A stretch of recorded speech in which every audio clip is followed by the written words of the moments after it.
সেভাবেই পড়ে শোনাচ্ছি। আমার নাম গোলাম মাওলা। আজকের ঘটনাটি আমার কাজিন মাহিরের কাছ থেকে শোনা। মাহির আমাকে যেভাবে বলেছিল আমি ঠিক সেভাবেই বলছি।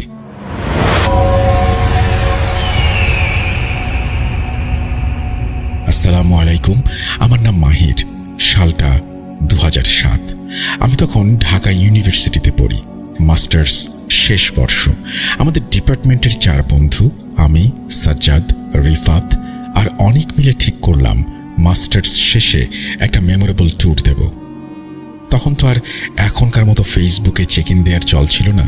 আমরা চেয়েছিলাম এমন কোনো জায়গায় যেতে যেখানে জনবসতি কম, অ্যাডভেঞ্চার আছে। অনেকের এক মামা ছিলেন ফরেস্ট ডিপার্টমেন্টের অফিসার। ওনার সুবাদে আমরা টাঙ্গাইলের মধুপুর গড়ের ভেতরের দিকে একটা ফরেস্ট রেস্ট হাউসে থাকার পারমিশন পেয়ে গেলাম। জায়গাটা দোখলা রেঞ্জ থেকেও বেশ ভেতরে। আমরা রওনা দিলাম নভেম্বরের মাঝামাঝি। শীত তখনও জেঁকে বসেনি, কিন্তু একটা হিমেল হাওয়া বইছিল। টাঙ্গাইল শহর থেকে যখন আমরা ভ্যানে করে বনের ভেতর দিকে যাচ্ছি, তখন বিকেল গড়িয়ে সন্ধ্যা নামছে। দুপাশের বিশাল সব শাল আর গজারি গাছ, মাঝখান দিয়ে লাল মাটির সরু রাস্তা। ওই সময় বনের ভেতর ইলেকট্রিসিটি ছিল না, সোলার প্যানেলও তখনও আসেনি। ভরসা শুধু হ্যারিকেন আর হ্যাচাক লাইট। রেস্ট হাউসে যখন পৌঁছালাম তখন চারপাশে ঘুটঘুটে অন্ধকার। পুরনো আমলের একতলা দালান, চুনকাম করা দেয়ালগুলো জায়গায় জায়গায় শ্যাওলা পড়ে কালচে হয়ে গেছে। সামনে একটা বিশাল ইঁদারা, আর তার পাশেই একটা পুরনো তেঁতুল গাছ। গাছটা দেখলেই গা কেমন ছমছম করে। ডালপালাগুলো এমনভাবে বাঁকানো যেন কোনো কঙ্কালের হাত। কেয়ারটেকার হিসেবে যিনি ছিলেন তার নাম ছিল হাসমত মিয়া। বয়স 50-এর কোঠায়, চুপচাপ স্বভাবের মানুষ। উনি আমাদের রুম দেখিয়ে দিলেন। 2 বড় রুম, প্রতিটিতে 2 করে খাট। আমরা 4 জন একই রুমে থাকার সিদ্ধান্ত নিলাম, কারণ অন্য রুমটার ছাদ দিয়ে নাকি চুন সুরকি খসে পড়ে। প্রথম রাতটা ভালোই কাটল। আমরা বারান্দায় বসে অনেক রাত পর্যন্ত কার্ড খেললাম, গান গাইলাম। হাসমত মিয়া আমাদের জন্য দেশি মুরগি রান্না করেছিলেন। খাওয়ার পর উনি একটা অদ্ভুত কথা বললেন। বাবারা, রাত 12টার পর আর বারান্দায় থাকেন না, আর জানলার কপাট ভালো কইরা লাগাইয়া শুইবেন। এইখানে রাতে অনেক ঠান্ডা পড়ে, আরো ঝামেলা আছে। আমরা তখনও বিষয়টাকে পাত্তাই দেইনি। ভাবলাম গ্রামের মানুষ কুসংস্কারে বিশ্বাস করে। রিফাত তো হেসেই উড়িয়ে দিল, চাচা আর কি সমস্যা, আমরা ঢাকার পোলাপান, আমাদের ভূতের ভয় দেখেন না। সমস্যা হলো দ্বিতীয় দিন বিকেল থেকে আমরা দুপুরের পর বনের ভেতরে একটু ট্রেকিং করতে বের হলাম। হাসমত মিয়া বারণ করেছিলেন বেশি ভেতরে যেতে, কিন্তু আমরা শুনলাম না। হাঁটতে হাঁটতে আমরা একটা পুরনো ধ্বংসাবশেষের মতো জায়গায় এসে পড়লাম। দেখে মনে হয় কোনো বাড়ির কাচারি ঘর ছিল। এখন শুধু কয়েকটা দেয়াল আর ইটের স্তূপ আছে। জায়গাটা অদ্ভুত রকমের শান্ত। কোনো পাখির ডাক নেই, বাতাসের শব্দও নেই। সাজ্জাদ হঠাৎ একটা ইটের স্তূপের পাশে দাঁড়িয়ে পড়ল। ওখানে একটা ছোট মাটির ঢিবির মতো জায়গা, তার উপর লাল শালু মেঁচানো, একটা বাঁশ পোতা। গ্রামের দিকে মাজারে বা পীরের আস্তানায় যেমন থাকে। সাজ্জাদ কৌতূহল বশত বাঁশটা ধরে নাড়াচাড়া করল, এমনকি ঠাট্টা করে বলল, কিরে, এখানে কি কোনো পীর ফকির শুয়ে আছে নাকি? আমি ওকে ধমক দিলাম, বাদে তো, চল ফিরি, সন্ধ্যা হয়ে যাচ্ছে। আমরা যখন ফিরলাম তখন সাজ্জাদের আচরণে একটা পরিবর্তন লক্ষ্য করলাম। ও এমনিতে খুব চঞ্চল, সারাক্ষণ কথা বলে, কিন্তু ফেরার পথে ও একদম চুপ হয়ে গেল। ও সবার পেছনে হাঁটছিল। আমি কয়েকবার জিজ্ঞেস করলাম, কিরে, টায়ার্ড নাকি? ও কোনো উত্তর দিল না, শুধু মাটির দিকে তাকিয়ে হাঁটতে লাগলো। রেস্ট হাউসে ফেরার পর সাজ্জাদ বলল ও গোসল করবে। কুয়ার পাড়ে বালতি রাখা ছিল। ও গামছা নিয়ে কুয়ার দিকে গেল। আমরা রুমে বসে গল্প করছিলাম। প্রায় 20 মিনিট হয়ে গেল, সাজ্জাদ ফিরছে না। তখন তার মোবাইল টর্চ ছিল না। আমাদের কাছে নোকিয়া 1100 মডেলের ফোন, সেটার টর্চ আর মোমবাতি ভরসা। আমি আর অনেক কুয়ার দিকে গেলাম। গিয়ে দেখি সাজ্জাদ কুয়ার পাড়ে দাঁড়িয়ে আছে। ও গোসল করেনি, বালতি ভরা পানি যেমন ছিল তেমনই আছে। ও এক দৃষ্টিতে তেঁতুল গাছটার দিকে তাকিয়ে আছে। আমি ডাকলাম, সাজ্জাদ, কিরে ভাই, গোসল করবি না? সাজ্জাদ আমার দিকে ফিরল না, ও তেঁতুল গাছের দিকে তাকিয়েই রইল। বলল, ওরা আমাকে ডাকছে। কারা? ওই যে গাছের ডালে বসে আছে, লাল শাড়ি পরা মেয়েটা, দেখছিস না? আমার মেরুদণ্ড বেয়ে একটা ঠান্ডা স্রোত নেমে গেল। আমি টর্চ মারলাম গাছের দিকে, কিচ্ছু নেই, শুধু শুকনো ডালপালা বাতাসে দুলছে। অনেক একটু ধমকের সুরে বলল, ফাইজলামি করিস না তো, চল রুমে চল। আমরা সাজ্জাদকে ধরে রুমে নিয়ে এলাম। ওর শরীরটা বরফের মতো ঠান্ডা। ও কোনো কথা বলল না, সোজা লেপের নিচে ঢুকে পড়ল। রাত তখন 11টা বাজে। হাসমত মিয়া রাতের খাবার দিয়ে গেছেন। আমরা খেতে বসলাম, কিন্তু সাজ্জাদ উঠল না। ও বলল ওর ক্ষুধা নেই। আমরা আর জোর করলাম না। খাওয়ার শেষে আমরা শুয়ে পড়লাম। মোমবাতি নিভিয়ে দেওয়ার পর রুমটা পুরোপুরি অন্ধকারে ডুবে গেল। বাইরে শেয়ালের ডাক আর ঝিঁঝি পোকার শব্দ। রাত কয়টা হবে জানি না, আমার ঘুমটা ভেঙে গেল একটা অদ্ভুত শব্দে। খস খস, মনে হচ্ছে কেউ নখ দিয়ে দেয়ালে আঁচড়াচ্ছে। শব্দটা আসছে সাজ্জাদের খাট থেকে। আমি মশারিটা একটু তুলে তাকালাম। জানালার ফাঁক দিয়ে চাঁদের আবছা আলো আসছিল। সে আলোয় যা দেখলাম তাতে আমার রক্ত হিম হয়ে গেল। সাজ্জাদ বিছানায় উঠে বসে আছে, কিন্তু ও স্বাভাবিকভাবে বসে নেই। ও কুকুরের মতো 4 হাত পায়ে ভর করে বসে আছে। ওর মুখটা দেয়ালের দিকে। ওর হাতের নখ দিয়ে প্লাস্টার করা দেয়ালে আঁচড় কাটছে, আর মাঝে মাঝে একটা অদ্ভুত শব্দ করছে। গলার ভেতর থেকে গড়গড় একটা আওয়াজ, অনেকটা রাগী বেড়ালের মতো। আমি ভয়ে রিফাতকে ডাক দিলাম, রিফাত, রিফাত, ওঠ। রিফাত আর অনেকও শব্দ শুনে উঠে বসলো। আমরা 3 জন টর্চ জ্বালালাম। টর্চের আলো সাজ্জাদের উপরে পড়তেই ও আমাদের দিকে ঘুরল। ওর সেই চেহারা আমি জীবনে ভুলব না। সাজ্জাদের চোখ দুটো জবা ফুলের মতো লাল হয়ে আছে। ও আমাদের দিকে তাকিয়ে হাসলো। সেই হাসিটা সাজ্জাদের না, ওটা কোনো মানুষের হাসি হতে পারে না। ওটা ছিল একটা শয়তানি বিদ্রুপাত্মক হাসি। ও হিসিস করে বলল, তোরা এখানে কেন এসেছিস? এটা আমার জায়গা, ওই টিভিটা আমার ঘর, আমার ঘর। তোরা ভেঙেছিস কেন? আমার মাথায় ঢিবির কথাটা ক্যাচ করলো। আমি বুঝতে পারলাম বিকেলে সাজ্জাদ যে লাল শালু দেয়া বাঁশটা নেড়েছিল ওটা আসলে কোনো সাধারণ জিনিস ছিল না। আমরা তখনও জানি না এই জঙ্গলের রাত কেবল শুরু হয়েছে, আর আমাদের হাতে বাঁচার কোনো উপায় নেই। মোবাইল নেটওয়ার্ক নেই, আশেপাশে কোনো মানুষ নেই, শুধু আমরা 3 জন একটা পজেসড বন্ধুকে নিয়ে। সাজ্জাদের সেই হাড় হিম করা কণ্ঠস্বর শোনার পর আমাদের 3 জনের মস্তিষ্কের কোনো অংশ কাজ করছিল না। রিফাত আর অনেক তো ভয়ে পেছাতে পেছাতে একেবারে দরজার কাছে চলে গেল। আমি তখনও মশারি ধরে দাঁড়িয়ে আছি, আমার হাত পা অবশ। সাজ্জাদ, যাকে আমি গত 5 বছর ধরে চিনি, যার সাথে একই প্লেটে ভাত খেয়েছি, সে এখন আমার দিকে এমন দৃষ্টিতে তাকিয়ে আছে যেন আমি তার পরম শত্রু। আমি কোনো মতে বললাম, সাজ্জাদ দোস্ত, কি বলছিস এসব? তোর কি শরীর খারাপ লাগছে? জ্বর এসেছে বোধহয় না? আমার কথা শুনে সাজ্জাদ একটা বিকট শব্দ করলো, অনেকটা বন্য কুকুর রেগে গেলে যেমন করে তেমন। ওর গলার ভেতর থেকে আওয়াজটা আসছিল, অথচ ওর ঠোঁট নড়ছিল না। ও হঠাৎ করেই বিছানার উপর সোজা হয়ে দাঁড়ালো। টর্চের আলোয় দেখলাম ওর শরীরটা অদ্ভুতভাবে কাঁপছে, ওর হাতের আঙুলগুলো বাঁকানো। রিফাত সাহস করে বলল, মাহির, ওর মনে হয় ম্যালেরিয়া হয়েছে। বনের মশা কামড়ালে এরকম হয়, ব্রেইনে এফেক্ট করেছে। ধর ওকে বেঁধে রাখতে হবে, তাহলে ও নিজের ক্ষতি করতে পারে। আরে ধুর, কিসের ম্যালেরিয়া? দেখছিস না ও কিভাবে তাকিয়ে আছে? এটা অসুখ না দোস্ত, অন্য কিছু। ধর ওকে। আমরা তখনও লজিক খুঁজছি, বিজ্ঞান খুঁজছি। আমরা তিনজন মিলে একযোগে সাজ্জাদের উপরে ঝাঁপিয়ে পড়লাম। আমাদের উদ্দেশ্য ছিল ওকে বিছানায় শুইয়ে চেপে ধরা, কিন্তু আমরা ভুলেই গিয়েছিলাম পাগলামি বা হিস্টেরিয়াতে মানুষের শক্তি কয়েক গুণ বেড়ে যায়। সাজ্জাদের গায়ের জোর তখন কোনো স্বাভাবিক মানুষের মতো ছিল না।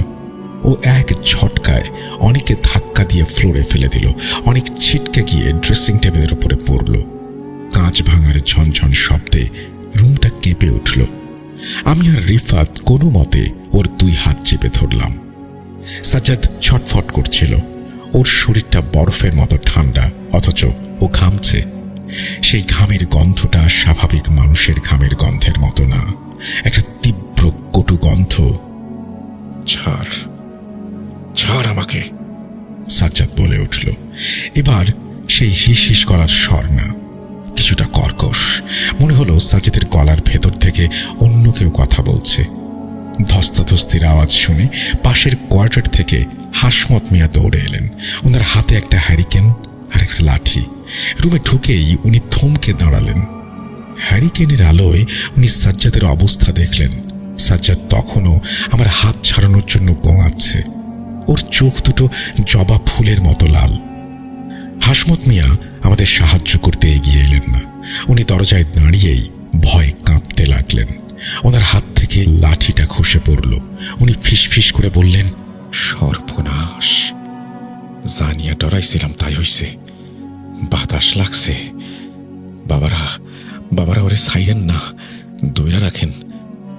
আমরা তিনজন মিলে কোনো মতে সাজ্জাদকে বিছানায় চেপে ধরলাম। ও দাঁত দিয়ে রিফাতের হাতে কামড় বসাতে চাইল। আমি চাদর দিয়ে ওর হাত পা বাঁধার চেষ্টা করছিলাম। প্রায় 10 মিনিটের ধস্তাধস্তির পর সাজ্জাদ একটু শান্ত হলো, বা বলা ভালো নিস্তেজ হয়ে পড়ল। ও হাঁপাতে লাগলো। ওর বুকটা কামারের হাঁপড়ের মতো ওঠানামা করছিল। হাসমত মিয়া তখনও দরজায় দাঁড়িয়ে। আমি ওনার দিকে তাকিয়ে চেঁচিয়ে বললাম, চাচা, দাঁড়ায় আছেন কেন? দড়ি আনেন আর ডাক্তার ডাকার ব্যবস্থা করেন, অবস্থা বেশি ভালো না। হাসমত মিয়া ধীরে ধীরে রুমের ভেতরে এলেন। উনি হ্যারিকেনটা টেবিলের উপরে রাখলেন। ওনার ছায়াটা দেয়ালে পড়ে এক অদ্ভুত আকার ধারণ করল। উনি খুব গম্ভীর গলায় বললেন, ডাক্তার ডাইকা লাভ হইব না বাসান, এই অসুখ ডাক্তারের না। আপনারা বিকালে কই গেছিলেন? অনেক তখন ফ্লোরে পড়ে ব্যথায় কোঁকাচ্ছে। ও বলল, আমরা একটু হাঁটতে গিয়েছিলাম, ওই ভাঙা বাড়িটার দিকে। হাসমত মিয়া হায় আল্লাহ বলে কপালে হাত দিয়ে বসে পড়লেন আর জানতে চাইলেন আমরা কেউ ওই লাল ঢিবির কাছে গিয়েছিলাম কিনা, ওখানে কোনো বাঁশ নাড়িয়েছিলাম কিনা। আমি সাজ্জাদের দিকে তাকালাম। ও তখনও জ্ঞানহীন অবস্থায় পড়ে আছে, কিন্তু চোখ দুটো আধা বোঝা। বললাম, হ্যাঁ সাজ্জাদ, ও মজা করে এই বাঁশটা ধরেছিল। কেন চাচা, কি আছে ওখানে? হাসমত মিয়া একটা দীর্ঘশ্বাস ফেললেন। ঘরের পরিবেশটা তখন এতটাই থমথমে মনে হচ্ছিল যেন বাতাসও জমে গেছে। বাইরে ঝিঁঝি পোকার ডাক বন্ধ হয়ে গেছে। অখণ্ড নীরবতা। হাসমত মিয়া শুরু করলেন ওনার অভিজ্ঞতার কথা। এইটা আজ থেকে 15-20 বছর আগের ঘটনা। তখন আমি এই রেস্ট হাউসে নতুন এসেছি। এই জঙ্গল তখন আরো ঘন ছিল। দিন দুপুরেও সাপ খোপের ভয় ছিল। ওই যে ভাঙা বাড়িটা দেখলেন, ওটা ছিল ব্রিটিশ আমলের এক নীলকুঠি। নীলকরেরা ওখানে থাকতো। শোনা যায় এক নীলকর সাহেব খুব অত্যাচারী ছিলেন। সে স্থানীয় মেয়েদের ধরে এনে ওই কুঠিতে বন্দি করে রাখতেন। একদিন গ্রামের মানুষ ক্ষেপে গিয়ে ওই কুঠিতে আগুন ধরিয়ে দেয়। সাহেব আর তার সাঙ্গ পাঙ্গরা ওই আগুনেই পুড়ে মরে যায়। কিন্তু মরার পরেও শান্তি হয়নি। ওই কুঠির আশেপাশে যারা যেত তারা আর ফিরে আসতো না, বা ফিরলেও পাগল হয়ে যেত। গ্রামের মানুষ তখন মধুপুর থেকে এক বড় হুজুর নিয়ে আসেন। হুজুর এসে দেখেন ওটা কোনো সাধারণ ভূতের কারবার না, ওটা একটা শক্তিশালী খবিশ জিন যে ওই পোড়া কুঠিতে বসবাস করতে শুরু করেছে। লোকে বলতো নীল সাহেব নাকি এক তান্ত্রিককে দিয়ে জাদুটোনা করতেন। হুজুর তখন অনেক কসরত করেন, অনেক দোয়া কালাম পড়ে ওই জিনিসটাকে বন্দি করেন। উনি ওই জিনের শক্তিটাকে একটা মাটির কলসিতে ভরে ওই ঢিবির নিচে পুঁতে রাখেন, আর ওটার পাহারাদার হিসেবে ওই লাল শালু পেঁচানো বাঁশটা গেড়ে দেন। উনি বলে গিয়েছিলেন যতদিন এই বাঁশ অক্ষত থাকবে ততদিন এই আপদ মাটির নিচে থাকবে। কেউ যদি কৌতূহলবশত বা কোনো কারণে এই বাঁশটির কোনো ক্ষতি করে তাহলে এখানে কিয়ামত নেমে আসবে। আপনার বন্ধু না জেনে ওই বাঁশটা নাড়িয়ে ওই জায়গার সিলটা ভেঙে ফেলেছেন। ওই বাঁশ নাড়ানোর সাথে সাথে ওই জিনের বাঁধনও আলগা হয়ে গেছে। এখন ওই জিন আপনার বন্ধুর শরীরে ভর করেছে। ওকে এখন থামানো মুশকিল।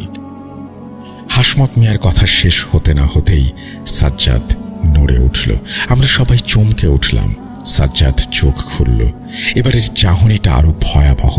ওর চোখের মণি দুটো সম্পূর্ণ উল্টে গেছে, শুধু সাদা অংশ দেখা যাচ্ছে। ও আমাদের দিকে তাকিয়ে হাসল।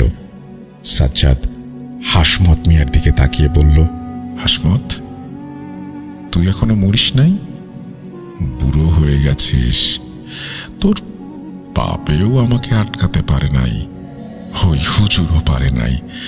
আমি আবার আসছি। গলার স্বরটা শুনলে বিশ্বাস করা কঠিন যে এটা কোনো মানুষের গলা। মনে হচ্ছিল কোনো পুরনো কুয়ার ভেতর থেকে আওয়াজটা প্রতিধ্বনিত হয়ে আসছে, ভারী, গমগমে, তাতে এক ধরনের ধাতব খসখসে ভাব। হাসমত মিয়া ভয়ে পিছিয়ে গেলেন। উনি তোতলাতে তোতলাতে বললেন, তুমি সইলে যাও, আর আমি হেমান বুঝে নাই, মাফ করে দাও। মাফ? আমার ঘুম ভাঙিয়েছে ওরা। ওদের আমার সাথে যেতে হবে। ওই কুঠিতে বিচার হবে। হঠাৎ করেই সাজ্জাদ এক হ্যাঁচকা টানে হাতের চাদরের বাঁধন ছিঁড়ে ফেলল। আমি অবাক হয়ে গেলাম। ওই মোটা চাদর ছেঁড়া কোনো সাধারণ মানুষের পক্ষে সম্ভব না। ওটা ছিঁড়তে গেলে হাত কেটে যাওয়ার কথা। ও এক লাফে বিছানা থেকে নামলো। আমি চিৎকার করলাম, রিফাত, দরজা আটকা, ও যেন বের হতে না পারে। রিফাত দরজার দিকে দৌড় দিল, কিন্তু তার আগেই একটা অদ্ভুত ঘটনা ঘটল। ঘরের দরজাটা ধপ করে নিজে থেকেই বন্ধ হয়ে গেল, আর ছিটকিনিটা সশব্দে লেগে গেল। আমরা কেউ ওটা স্পর্শ করতে পারিনি। এটা চোখের সামনে দেখা এক অসম্ভব দৃশ্য। সাজ্জাদ দরজার দিকে গেল না, ও জানালার দিকে এগোলো। জানালার গ্রিলগুলো অনেক পুরনো আমলের, বেশ মজবুত লোহার। সাজ্জাদ গ্রিল ধরে একটা ঝাঁকুনি দিল, আর সাথে সাথেই ক্যাঁচ ক্যাঁচ শব্দ করে পুরো জানালাটার ফ্রেমটা নড়ে উঠল। মনে হলো ওটা এখনই দেয়াল থেকে খসে পড়বে। আমি অনেককে বললাম, লাঠি দে, হাসমত চাচার লাঠিটা দে। আমি লাঠিটা হাতে নিয়ে সাজ্জাদের দিকে তাকালাম। সাজ্জাদ, থাম বলছি, না হলে আমি মারব। সাজ্জাদ আমার দিকে ঘুরল। ওর মুখ দিয়ে তখন কোনো কথা বের হচ্ছে না। হঠাৎ সে বলল, মার। কথাটা বলেই ওর নিজের মাথাটা সজোরে দেয়ালে ঠুকতে লাগলো। শব্দটা শুনে আমার মনে হলো ওর মাথার খুলি ফেটে যাবে। আমরা কি করব বুঝতে পারছিলাম না। ওকে আটকাতে গেলে ও নিজেকে আরো বেশি আঘাত করে। হাসমত মিয়া বিড়বিড় করে দোয়া ইউনুস পড়তে লাগলেন। হঠাৎ সাজ্জাদ থমকে গেল। ও কান পাতল, যেন দূরের কোনো শব্দ শোনার চেষ্টা করছে। বাইরে থেকে একটা আওয়াজ আসছিল, নুপুরের শব্দ, রুনঝুন রুনঝুন। এই গভীর জঙ্গলে মাঝরাতে নুপুরের শব্দ। শব্দটা আস্তে আস্তে আমাদের রেস্ট হাউসের দিকে এগিয়ে আসছে। মনে হচ্ছে কেউ একজন খুব হালকা পায়ে হেঁটে আসছে বারান্দার দিকে। সাজ্জাদ ফিসফিস করে বলল, সে আসছে, আমার রানী আসছে, দরজা খোলো। হাসমত মিয়া চিৎকার করে উঠলেন, খবরদার, দরজা খুলবে না, ওটা নিশি ডাইনি, ওই নীল মেম সাহেবের জিন, দরজা খুললেই মরণ। কিন্তু সাজ্জাদ তখন দরজার দিকে এগোচ্ছে। আমরা তিনজন মিলে ওকে চাপটে ধরলাম। ও আমাদের হিঁচড়ে দরজার দিকে নিয়ে যাচ্ছে। ওর গায়ের শক্তি তখন 10টা হাতির সমান। রিফাত ওর পা জড়িয়ে ধরল, আমি ওর কোমর ধরলাম, অনিক ওর গলা পেঁচিয়ে ধরল। ঠিক সেই মুহূর্তে দরজায় টোকা পড়ল। খুবই ভদ্রস্ত টোকা, যেন কোনো মানুষ নম্রভাবে দরজায় নক করছে। তারপর একটা মেয়ের গলা ভেসে এলো, খুব মিষ্টি সুরেলা কণ্ঠ, কিন্তু সেই মিষ্টির আড়ালে লুকিয়ে আছে এক তীব্র বিষাক্ততা। সাজ্জাদ ভাইয়া, দরজাটা খোলো না, আমি পথ হারিয়ে ফেলেছি, একটু পানি হবে? আমি সাজ্জাদের দিকে তাকালাম। ওর মুখটা তখন আনন্দে উজ্জ্বল হয়ে উঠেছে। হয়তো পানি দিতে হবে, পানি দিতে হবে।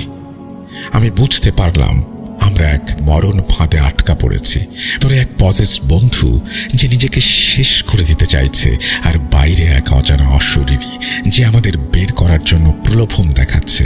আর আমাদের হাতে সম্বল বলতে শুধু একটা নিভু নিভু হ্যারিকেন আর আমাদের ফুরিয়ে আসা সাহস। তখনও জানতাম না রাত পোহাতে অনেক দেরি, আর এই রাতের শেষটা এমন কিছু দিয়ে হবে যা আমরা দুঃস্বপ্নেও ভাবিনি। দরজার ওপাশ থেকে সেই মিষ্টি মেয়েলি কণ্ঠটা ভেসে আসছিল, ভাইয়া একটু পানি হবে? সাজ্জাদ তখন পাগলের মতো দরজার দিকে এগোচ্ছে। ওর চোখ দিয়ে আনন্দের অশ্রু গড়িয়ে পড়ছে, মুখে অদ্ভুত এক হাসি। আমরা তিনজন, আমি, রিফাত আর অনিক, ওকে চাপড়ে ধরে আছি, কিন্তু ওর গায়ের শক্তি তখন অমানবিক। মনে হচ্ছিল আমরা কেন, কোনো মানুষ ওর সাথে পারবে না। রিফাত মেঝেতে পড়ে গিয়ে হাঁটু ছিঁড়ে ফেলেছে, কিন্তু সাজ্জাদের পা ছাড়ছে না। হাসমত মিয়া তখন হ্যারিকেনটা উঁচিয়ে ধরলেন। তিনি দরজার দিকে এক পা এগিয়ে গেলেন এবং গলা ফাটিয়ে আজান দেয়া শুরু করলেন। এই নির্জন গভীর রাতে হাসমত মিয়ার সেই আজানের ধ্বনি যেন প্রতিটা গাছে প্রতিধ্বনিত হতে লাগলো। আজানের শব্দ কানে আসতেই দরজার ওপাশের সেই মিষ্টি কণ্ঠস্বরটা বদলে গেল। মুহূর্তের মধ্যে সেই সুর উধাও, হিংস্র গর্জন শুরু হলো। মনে হলো কোনো রাগী কুকুর দরজায় আঁচড় কাটছে। চুপ কর, চুপ কর পুরো। বাইরের আচরণের শব্দটা থামলো। তারপর ভারী পায়ের শব্দ শোনা গেল।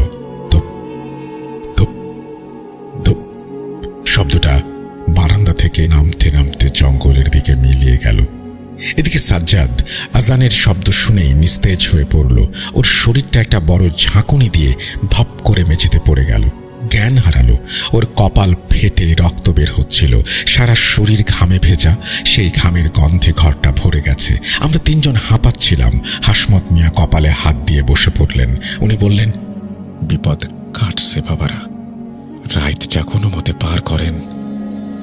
ওই নিশি চলে গেছে, কিন্তু আপনার বন্ধুর শরীরের ভেতরে যেটা আছে ওইটা চাই নাই।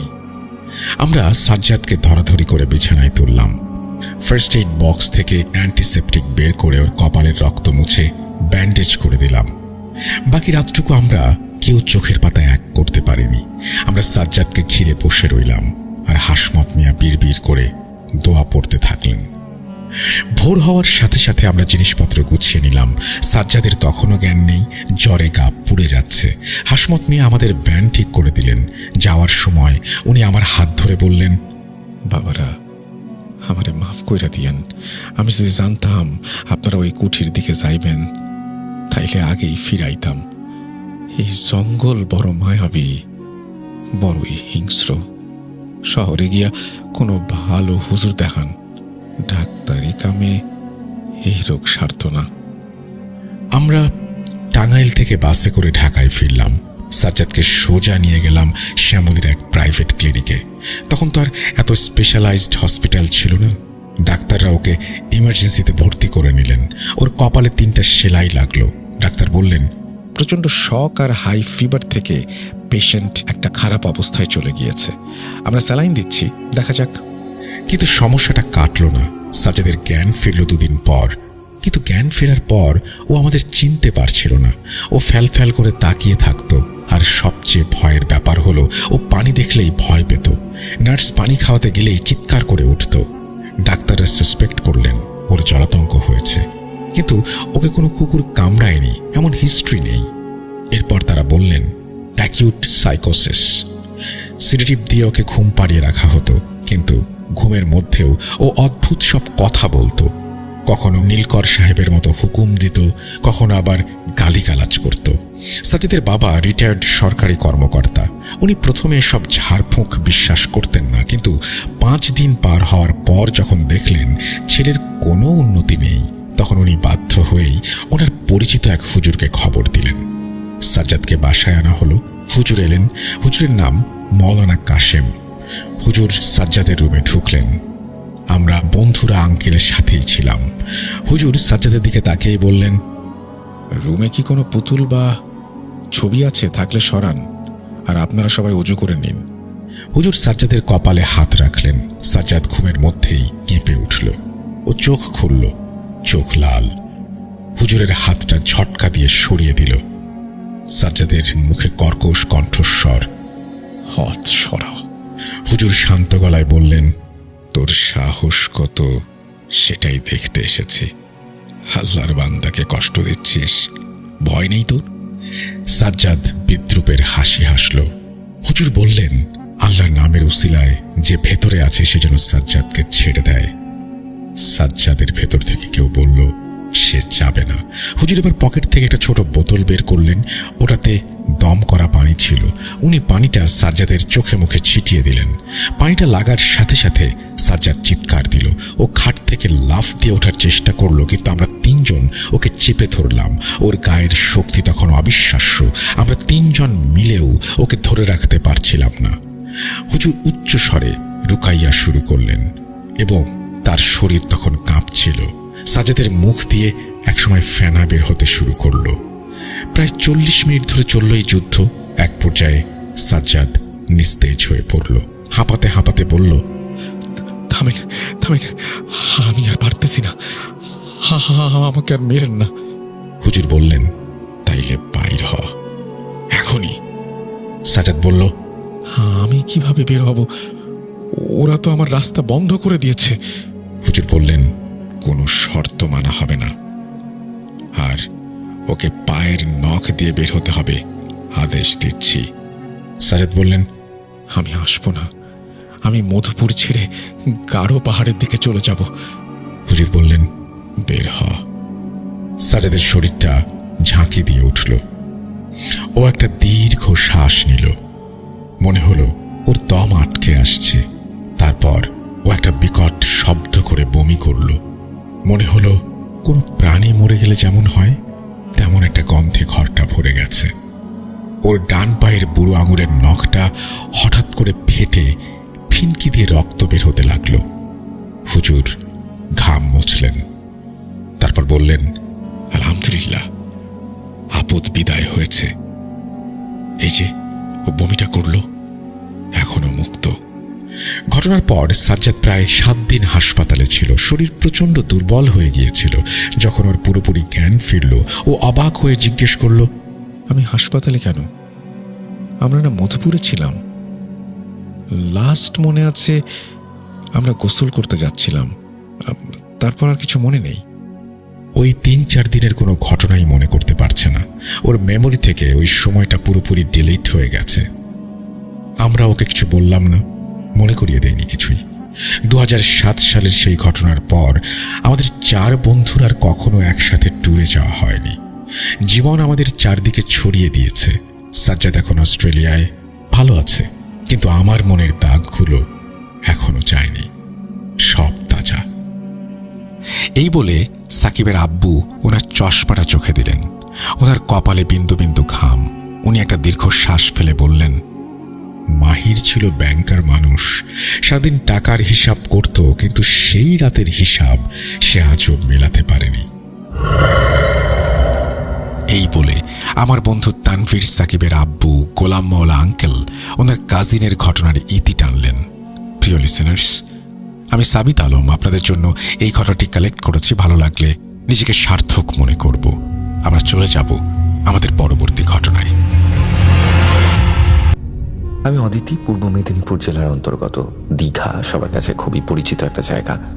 কলকাতা থেকে দীঘা যাওয়ার পথে প্রায় 20 কিলোমিটার আগে আমার বাড়ি। কিছু কারণে জায়গার নাম বললাম না।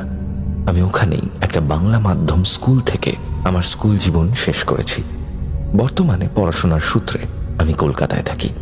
কথা না বাড়িয়ে মূল ঘটনায় আসছি। আমি 2011 সালে মাধ্যমিক দিয়ে ক্লাস 11-এ উঠি।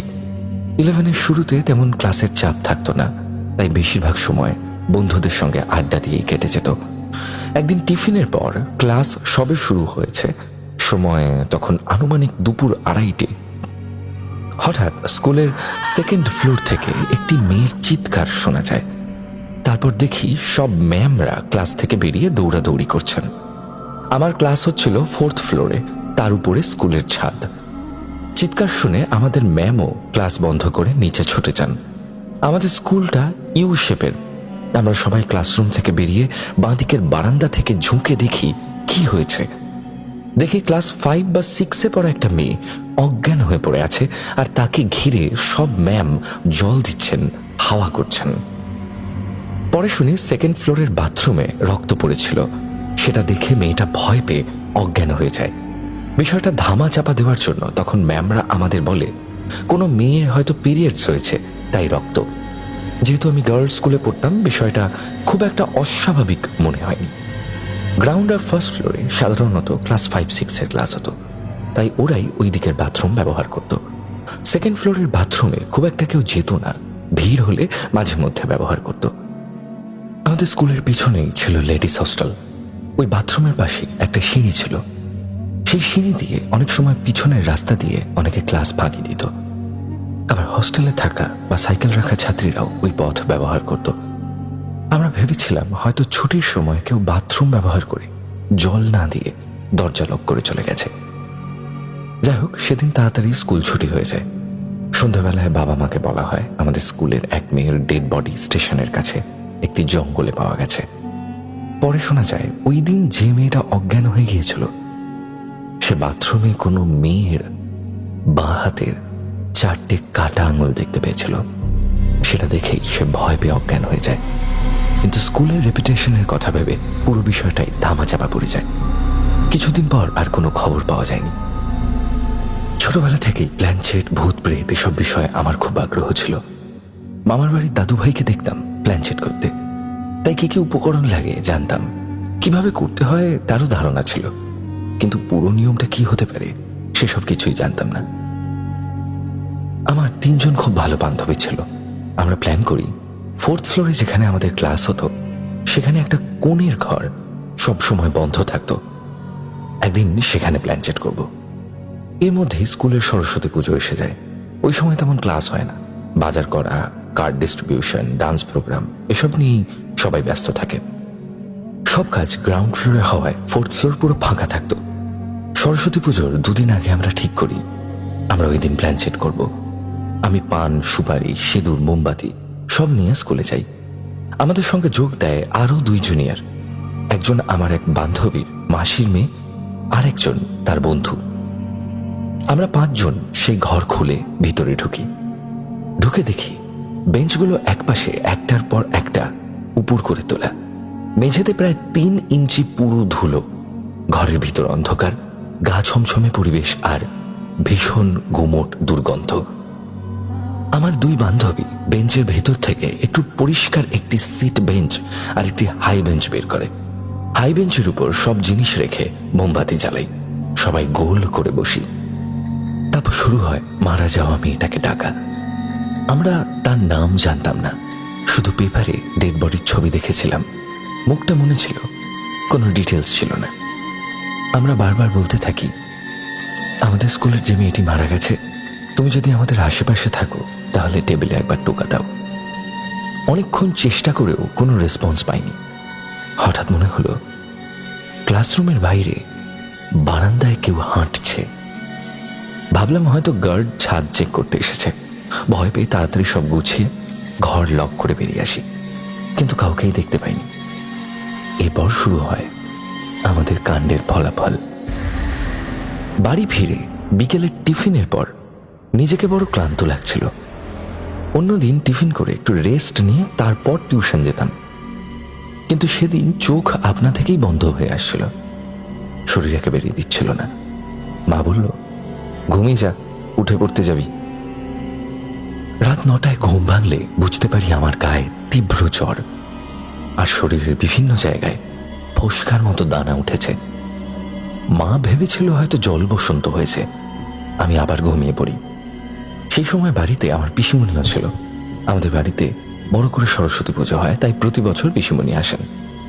রাত প্রায় 10টা নাগাদ পিসিমণি আমাকে ডিনারের জন্য ডাকতে আসেন। এসে দেখেন আমি ঘুমের ঘরে উল্টো পাল্টা কথা বলছি। উনি আমাকে নাড়িয়ে তুলতে গেলে আমি হঠাৎ করেই পিসিমণির গলা চেপে ধরি। আমাদের বড় বেডরুমে 2টো খাট ছিল, একটা মা আর ভাই আর একটা আমি। পিসিমণি আমার পাশেই শুতেন। পিসিমণির চিৎকার শুনে মা দৌড়ে এসে দেখে আমি পিসিমণিকে মায়ের খাটে শুইয়ে তার গলা চেপে ধরেছি। মা জোরে আমাকে ঝাঁকালে আমার হুঁশ ফেরে। দেখি আমি সত্যি পিসিমণির গলা চেপে আছি। সে রাতেই স্বপ্ন দেখি মামাবাড়ির পাশের একটি বাড়িতে দাউ দাউ করে আগুন জ্বলছে। লোকজন বালতি নিয়ে ছুটছে, চিৎকার করছে। মাঝরাতে আমি আগুন আগুন বলে চিৎকার করে উঠি। সবাই ভয় পেয়ে জেগে ওঠে।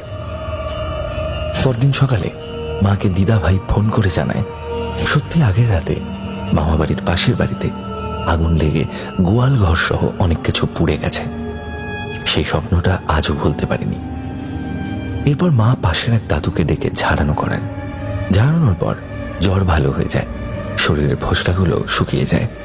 ডাক্তার দেখানো হলে ডাক্তার বলেন হারপিস হয়েছে। আমাকে ঝাড়িয়ে যাওয়ার 3 দিনের মাথায় সেই দাদু ভয়ঙ্কর এক দুর্ঘটনায় মারা যান। তাঁর বাড়ি ছিল মেইন রোডের ধারে। দাদু দালানে বসে কাজ করছিলেন। হঠাৎ একটি গাড়ির ব্রেক ফেল করে দালানে উঠে পড়ে। দাদুকে পিষে দেয়। দাদু দই বিক্রি করতেন আর ঝাড়ফুঁক করতেন, তাই সবাই তাকে দই বুড়ো বলে ডাকত। মা এসে বলল দই বুড়ো দাদু মারা গেছে।